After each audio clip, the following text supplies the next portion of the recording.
Así comienza esta historia del Club de las Constructoras, y para poder hablar un poquito más sobre este tema, se encuentra en estudios Carlos Caro, abogado penalista. ¿Cómo está, doctor Caro? Alejandra, ¿cómo va? Bueno, usted también ya ha empezado a empaparse, me imagino, de este nuevo caso que está comenzando recién a desarrollarse.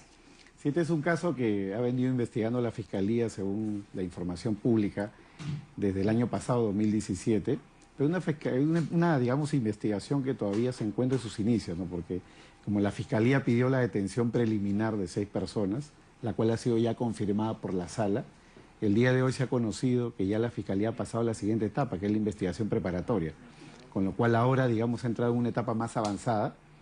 Va a pedir la detención preventiva, ya no la preliminar, sino la preventiva por 18 meses contra estas mismas 6 personas.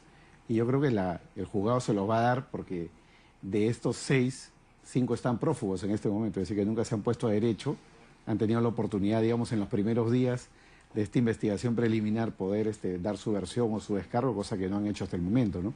El fiscal ahí tiene un caso fuerte para iniciar la investigación, pero evidentemente le falta todavía un largo recorrido para poder señalar cuál es la ruta del dinero, ¿no? Porque hoy en día se habla pues de todo un grupo de empresas, pero hay que probar caso por caso. Ese es un tema que genera un poquito de confusión, porque se habla de la probabilidad de involucramiento de más de 50 funcionarios de Provías, se habla también de la probabilidad de 20 obras de licitación pública, pero la jueza, cuando permite que se allanen estos 14 inmuebles de las empresas, determina que, si bien se ha corroborado que el testimonio del colaborador eficaz coincide en las fechas y las personas que acudían a estas reuniones, no se ha podido determinar cuáles son las obras. Entonces la pregunta que nos hacemos todos es: ¿cómo se puede pedir prisión preventiva si no sabemos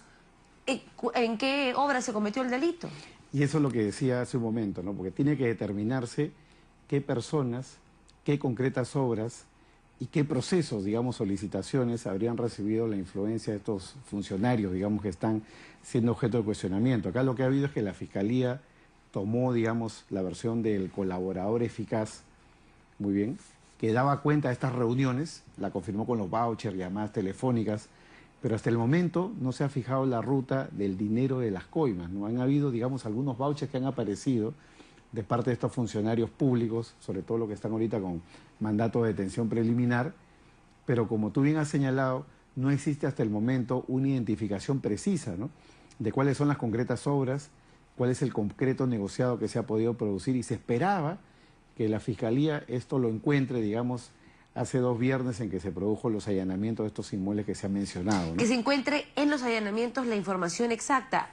Ahora, no sabemos si la encontró, puede que sí la haya encontrado, y recién el día que se vea la prisión preventiva va a sacar sus balas. Efectivamente, ¿no? El día que se plantee la prisión preventiva, que ya, digamos, la adelantó la Fiscalía, contra estas 6 personas, que son las mismas que ahorita ya tienen detención preliminar. 24 de enero, si no me equivoco. Así es, ellos van a poder probar individuo por individuo, persona por persona, caso por caso, cuál habría sido, digamos, la influencia o el lavado de activos que está imputando el Ministerio Público en este momento, ¿no?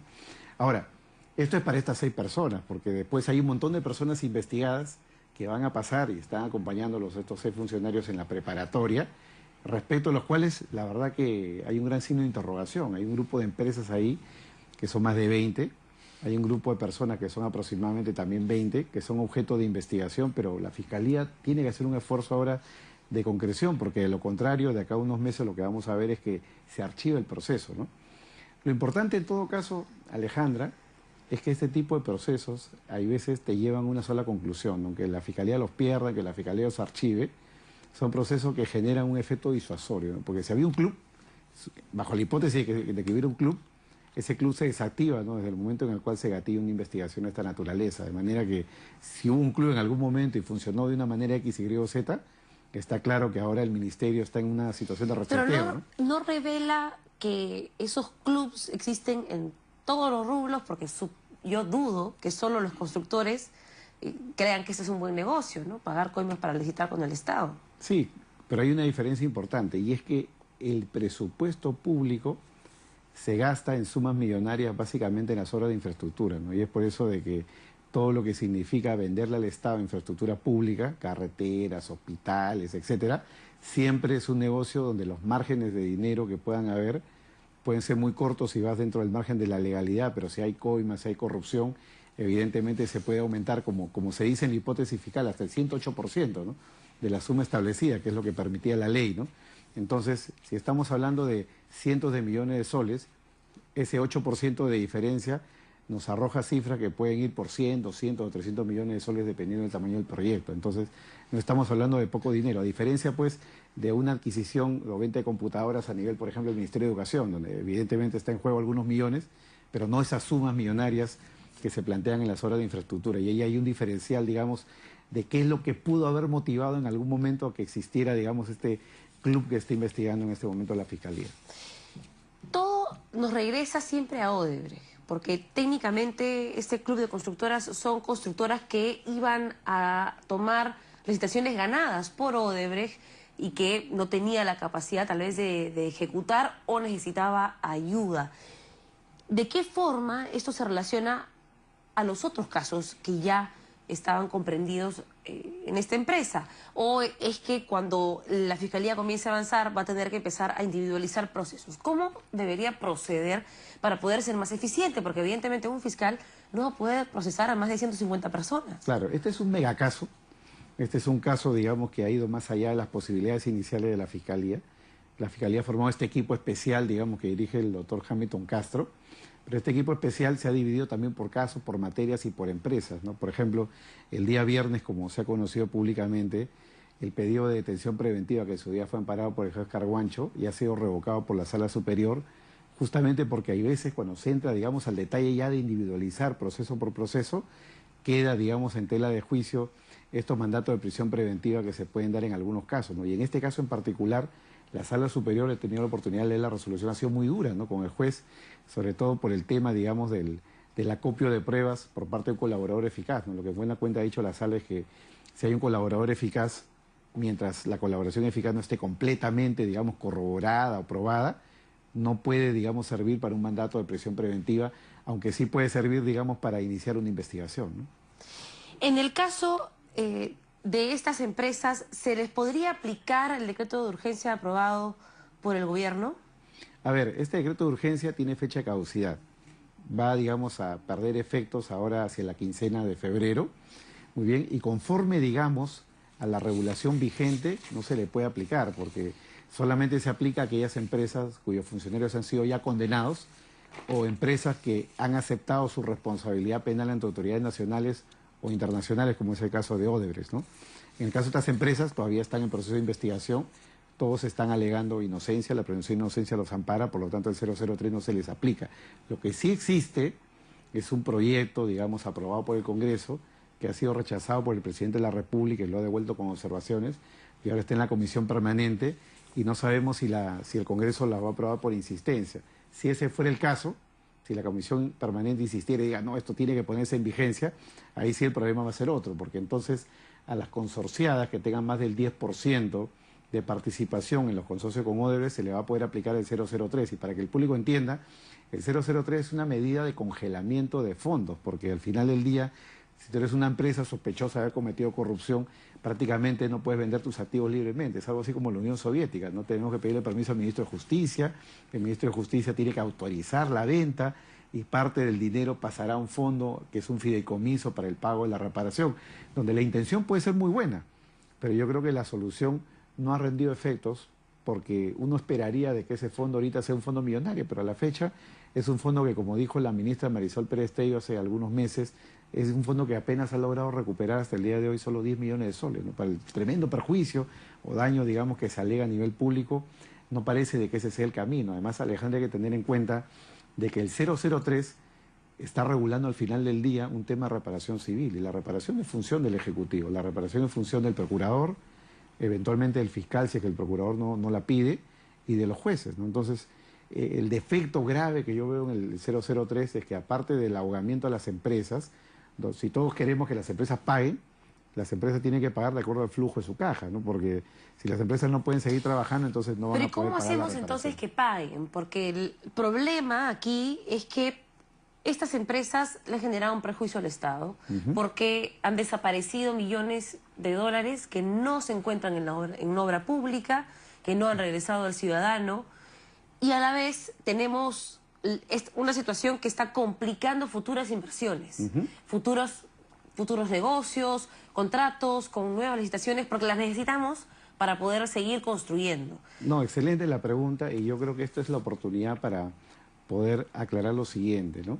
¿Cómo se regula esto en el mundo, no? Si nosotros vamos al modelo europeo y al modelo americano, que son, digamos, sistemas legales de clara lucha contra la corrupción empresarial, allá la lógica no es matar a las empresas, ahogarlas y dejarlas, digamos, sin recursos. Pero si fueron Ahí las el- mismas empresas las que se portaron mal, entonces que Claro, se porten bonito y nadie los ahoga. claro, ahí el sistema implica que el Estado tiene acuerdos con las empresas para el pago de una reparación civil. Por ejemplo, ¿por qué Odebrecht ha acordado en los Estados Unidos pagar 3.500 millones de dólares a cambio de evitar las consecuencias penales del proceso de ir a juicio? Eso es porque el sistema permite la llamada colaboración eficaz o leniencia de las empresas. Acá en el Perú, nuestra legislación todavía no lo permite. Entonces, un poco en la lógica de hay corrupción y a las empresas tenemos que sacar del mercado prácticamente, entonces las pueden ahogar con esta serie de normas como el decreto de urgencia 003, que al final del día lo que va a hacer es reducir la caja de la empresa, con lo cual la empresa, por más culpable que sea y por más intención que pueda tener de pagar, lo que va a terminar es llevándose a Indecopi la empresa, con lo cual se va a dejar de pagar a los trabajadores, a los Bueno, y proveedores. también puede liquidar activos y llevarse el dinero a otro lado. Evidentemente, en la medida que los procuradores no hagan su trabajo, porque si yo fuera el procurador que tengo enfrente una potencial empresa corrupta, lo que tengo que hacer es hacer mi trabajo, que es embargar los bienes y evitar que pase esto que tú estás mencionando. Entonces yo creo que el Perú necesita ya con urgencia, a raíz de este caso precisamente, una ley de colaboración eficaz de las empresas, que le permita al Estado firmar acuerdos con las empresas, de modo que las empresas se declaren culpables como tantos colaboradores eficaces y acepten el pago, digamos, de multas y reparaciones que ya estén preacordadas y con un flujo de tiempo, no puede ser a 5 años, a 10 años, de manera que sigan trabajando y como sucede en los Estados Unidos o como sucede en Alemania con el caso Siemens, que le dicen a la empresa, mira, tú vas a seguir trabajando, me vas a pagar tantos millones de dólares, que pueden ser sumas millonarias, por cierto, en un periodo de años, pero yo te exijo dos cosas. Uno, que toda tu plana directiva cambie. Es decir, esta plana directiva que está cuestionada, que está siendo objeto de investigación, tiene que salir. Número dos, tiene que hacer una investigación interna donde me pongas en cabeza de plata a los presuntos responsables. Y número tres, tienes que tener lo que ahora trae la ley peruana, 30.424, un sistema Pero de hay compliance. algunos que dirían que eso no serviría de nada igual, porque es la forma como se hacen negocios en nuestro país. O sea, por ejemplo, ¿cómo podemos explicarle a los ciudadanos que luego de que un juez, digamos, dictara prisión preventiva para 4 funcionarios de estas consorciadas con Odebrecht, 2 de ellos salieran libres el mismo día que llegue el Papa a nuestro país o en menos de un mes de estar en prisión preventiva, y uno tercero que tenía prisión domiciliaria ahora tenga una prisión suspendida? Para el ciudadano que ve esto de afuera, lo primero que puede decir es: el primer juez hizo su trabajo y el segundo seguramente cobró un regalito. Claro, muchas veces este tipo de decisiones judiciales pueden dejar ciertos cuestionamientos si esto no se acaba de entender bien, ¿no? Hay que entender, Alejandra, que en el Perú y en el mundo en general la prisión preventiva es la excepción, no la regla. Es decir, la persona va a prisión una vez que se declara su culpabilidad. Para que haya prisión preventiva tiene que haber básicamente 2 elementos centrales. Uno es prueba suficiente del delito y en segundo lugar tiene que haber peligro de fuga, peligro procesal. Lo primero, en el caso de mención, he tenido oportunidad de leer la resolución, es un tema donde la sala ha sido particularmente dura. Claro, ha sido por mayoría 2-1, ha sido particularmente dura porque ha dicho de que en un periodo de tiempo donde las defensas no han podido participar, no se ha actuado la prueba suficiente para corroborar al punto de pedir una prisión preventiva, porque una cosa es investigar. De investigar se puede investigar Bueno, con un se simple realizaron dicho. allanamientos, digamos que sí, Claro, se pero, estaba actuando. Claro, pero el tema central ahí, para entrar, si quieres tú en materia, ya el tema central ahí era probar que efectivamente había una participación en los pagos corruptos que presuntamente ha realizado Odebrecht al expresidente Toledo, ¿no? Y esa parte que surge con el testimonio del señor Barata tiene que ser acreditada en el proceso desde el punto de vista contable, desde el punto de vista financiero. Y esa es una parte muy técnica, ¿no?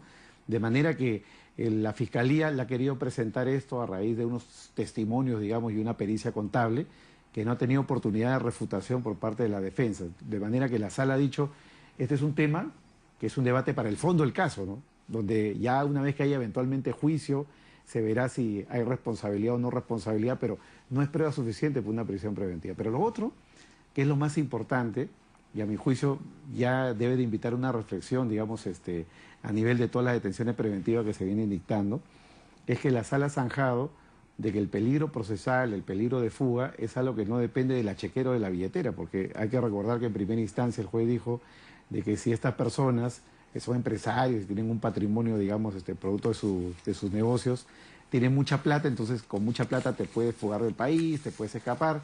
Y lo que ha dicho la sala muy claramente es que eso en verdad implica una discriminación por razón de dinero, ¿no? Lo cual nos lleva, Alejandro, a un absurdo, porque si yo no tengo plata y soy una persona pobre, me pueden mandar a prisión porque entonces no tengo arraigo. Y yéndose al otro extremo, llegaríamos también al absurdo de decir que como tienes mucha plata, tienes más posibilidades de fugarte.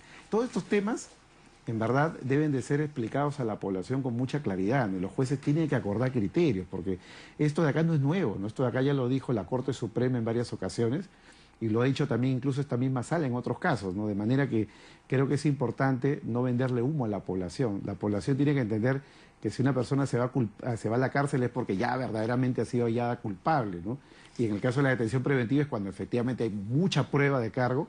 Pero, y el peligro de fuga en este caso estamos hablando de un caso que ha meritado una prisión preventiva para un expresidente de la República, que no se puede hacer efectiva porque no está acá. Por eso es extradición, ¿no? Pero si estuviera aquí, estaría preso. Efectivamente. Estamos hablando de un caso que está sumamente avanzado, que tiene el inicio del delito, el voucher, creo que hasta el voucher encontraron en la Casa de Toledo, la tarjeta de la cuenta bancaria en la que fue depositado el dinero, el intermediario, el testaferro, tiene todos los cabos dentro del proceso. Entonces, no está lo suficientemente avanzado como para poder justificar la prisión preventiva en el caso de estos empresarios. Es difícil de creer. Claro, en el caso que tú mencionas, es correcto, en el sentido de que está el voucher, está la Ruta de la Plata, Maiman ya dijo, digamos, cómo ha sido todo, el circuito, digamos, del dinero completo para el flujo, digamos, de la coima y del lavado de activos, pero hay que entender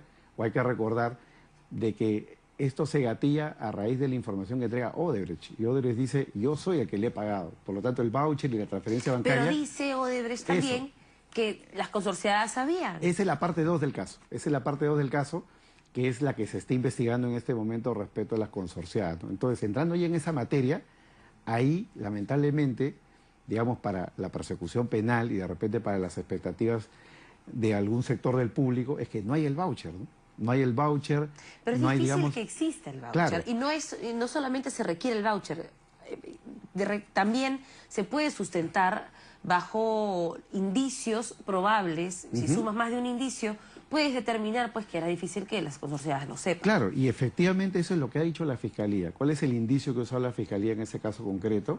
Es una pericia que ha realizado la Fiscalía y el testimonio de unos contadores de la empresa Pricewaterhouse que supuestamente han dicho de que esta diferencia que había en la distribución de las utilidades era para ellos algo raro, inusual, más no ilegal, ¿no?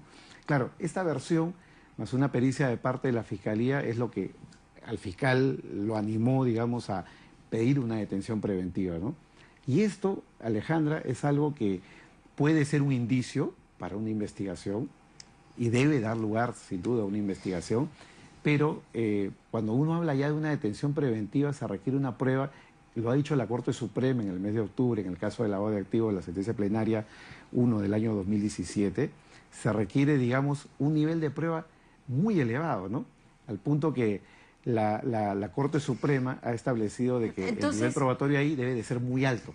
Entonces, quien dio esta prisión preventiva fue el juez Richard Concepción Carhuancho, quien permanece en la sala penal viendo algunos casos relacionados a Odebrecht y casos de corrupción, cuando ya el Poder Judicial le ha dicho que no le compete. ¿Usted está de acuerdo con esta decisión que tomó el juez Richard Concepción Carhuancho? ¿Cree que se excedió? Yo creo que si hablamos en concreto de la prisión preventiva, yo creo que el juez Concepción Carguancho ha cometido un error ahí, porque además, a mí lo que más me llamó la atención el día de la audiencia, más allá de lo primero que hemos hablado, que es el tema de si hay prueba o no hay prueba, cosa que puede dar lugar a diferentes formas de enfoque, para mí lo otro, que era absolutamente claro, y donde yo creo que hubo la oportunidad de poder pulir, digamos, la decisión del juez, es en el tema del peligro procesal. El peligro procesal, para que entienda el público, es peligro de fuga, peligro de que yo compre testigos, como el caso Madre Mía, por ejemplo, ¿no? En el caso de estas personas, el peligro procesal se evalúa una vez que tú te enteras que estás investigado. Por lo que yo he podido saber, por la información pública, estos señores se enteran que están investigados un día miércoles y el día viernes ya les estaban pidiendo prisión preventiva. Entonces, ¿cómo analizar la conducta procesal de un grupo de personas si es que han pasado 2 días de investigación, ¿no? Entonces tendría la Fiscalía que haber llevado pruebas a la audiencia de que en esos 2 días, por ejemplo, uno compró un pasaje para irse al extranjero. O de pronto, en esos 2 días, uno llamó a un testigo para decirle debe de hablar en un sentido u otro. O que de pronto en esos 2 días alguien empezó a desaparecer y quemar papeles en su casa, pruebas, digamos, de la posible comisión del hecho ilícito, ¿no? Claro, si algo de eso hubiera pasado en el caso concreto, la discusión, digamos, la hubiera tenido que llevar al juez necesariamente a no dar ese mandato de detención y evidentemente a mantener una comparecencia con restricciones. Pudo haber puesto una caución, pudo haber puesto en el peor de los casos un impedimento de salida del país, y al final del día creo que la mejor prueba de que el tema del peligro procesal ahí no estaba tan claro es que estos mismos señores, por lo que yo vi, esa madrugada luego de la audiencia fueron, digamos, inmediatamente a entregarse. Yo creo que hicieron bien y lo correcto. Ya para terminar, ha surgido una nueva información que determina que en el 2006 Odebrecht abonó $100 millones para financiar el trasvase de Olmos, una asesoría de Westfield del presidente Pedro Pablo Kuczynski y el Banco de Crédito, y no se ha podido acreditar por lo menos $1 millón por esta asesoría. ¿Qué significa esto para el presidente de la República y las investigaciones que se están realizando a estas empresas? A ver, lo que tenemos acá es una regla constitucional de que el presidente es intocable mientras esté en el cargo, digamos. Pero no sus empresas. Claro, con lo cual el presidente, digamos, en sí mismo no puede ser objeto de investigación, ¿no? Sí las empresas, y de hecho un comunicado de la Fiscalía en el mes de diciembre, de que las empresas First Capital y West Capital están siendo objeto de investigación, al igual que seguramente el socio chileno, que es el señor Sepúlveda, ¿no?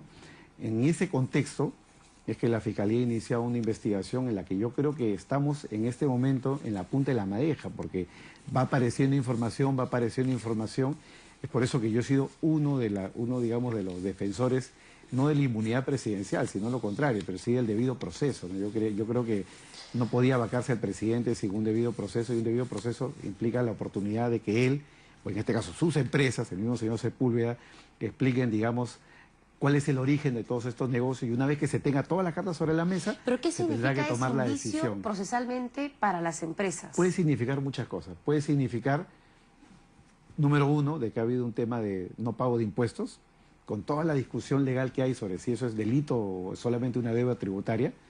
Puede significar eventualmente un indicio de que efectivamente no había tal muralla china, de la que se ha hablado en la defensa del presidente, o puede significar simplemente de que todos acá se quisieron hacer un poco de la vista gorda porque esto era un pago proveniente de un lobby. Son todas las posibilidades, digamos, en este momento, son las que se pueden poner sobre la mesa, de un delito de colusión, un delito de tráfico de influencias, un delito de corrupción, un tema puramente tributario, o un tema que tiene un flujo detrás que tendrá que explicar el presidente de su defensa en los próximos días.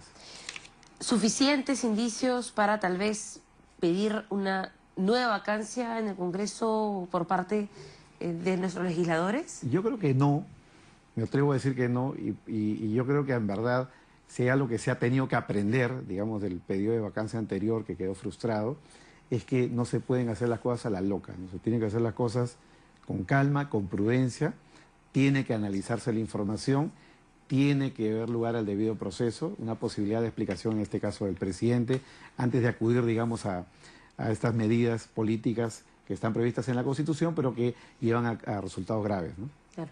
Bueno, definitivamente hay muchísimos temas que tocar en los siguientes días. Tenemos que ir concluyendo la entrevista porque tenemos otros entrevistados y otros temas que tocar, pero... Previa galleta. Mientras le doy la galleta, me gustaría preguntarle, a mí En algún momento se me sugirió que usted extraoficialmente ha asesorado legalmente a algunas de estas consorciadas de Odebrecht. Quisiera que me responda. ¿Ha sido asesor legal? No, en ningún momento de ninguna de las empresas en mención, ya, y menos para este caso, digamos, que en este momento está siendo objeto de, digamos, debate público, juicio, etcétera, ¿no? Así que haciendo el disclaimer correspondiente, no es así, ¿no? Hay muchas veces que a los abogados nos pueden consultar cosas, ¿no? Los periodistas, incluso entre académicos, juristas, pero toda esta información, digamos, fluye en el ámbito puramente académico más que a otros intereses. ¿Pero existe un club de los abogados? ¿A usted lo han invitado a algún almuerzo de algún club de abogados? No, en verdad te tengo que contar algo que es un poco triste, y es que los abogados penalistas somos personas como que tipo lobos solitarios, porque cada uno trabaja en su mundo, protege mucho su información, protege mucho su relación con los clientes, de manera que no siempre es posible encontrar foros de debate en los que estos temas se discutan limpiamente, libremente, desde el punto de vista académico. ¿Y si lo llaman, usted asesoraría legalmente a alguna de estas empresas? Lo primero que tendría que ver, porque la verdad que yo soy un abogado libre en la profesión, no tengo ningún impedimento, lo primero que tendría que ver es si es que existe o no una causa que se pueda defender, ¿no? Como todo en la vida, ¿no? Porque nosotros somos en la oficina muy selectivos con los casos que tomamos porque nos gusta ganar. Entonces creo que en la selección está la primera fase, digamos, de poder ganar un proceso. Claro. A ver, ¿qué dice la galleta? Bueno, acá dice, ten fe en tus facultades, ¿no? Así que vamos a ver... Hablando de ganar. Hablando de ganar, ¿a dónde me llevan mis facultades este año? Bueno, ojalá que este año también tenga buen criterio para elegir a sus clientes. Muchísimas gracias, Alejandra, por la invitación y espero que así sea. No, gracias a usted. Carlos Caro es abogado penalista. Seguramente lo vamos a volver a invitar porque este caso recién comienza. Hacemos una breve pausa entonces, ya regresamos.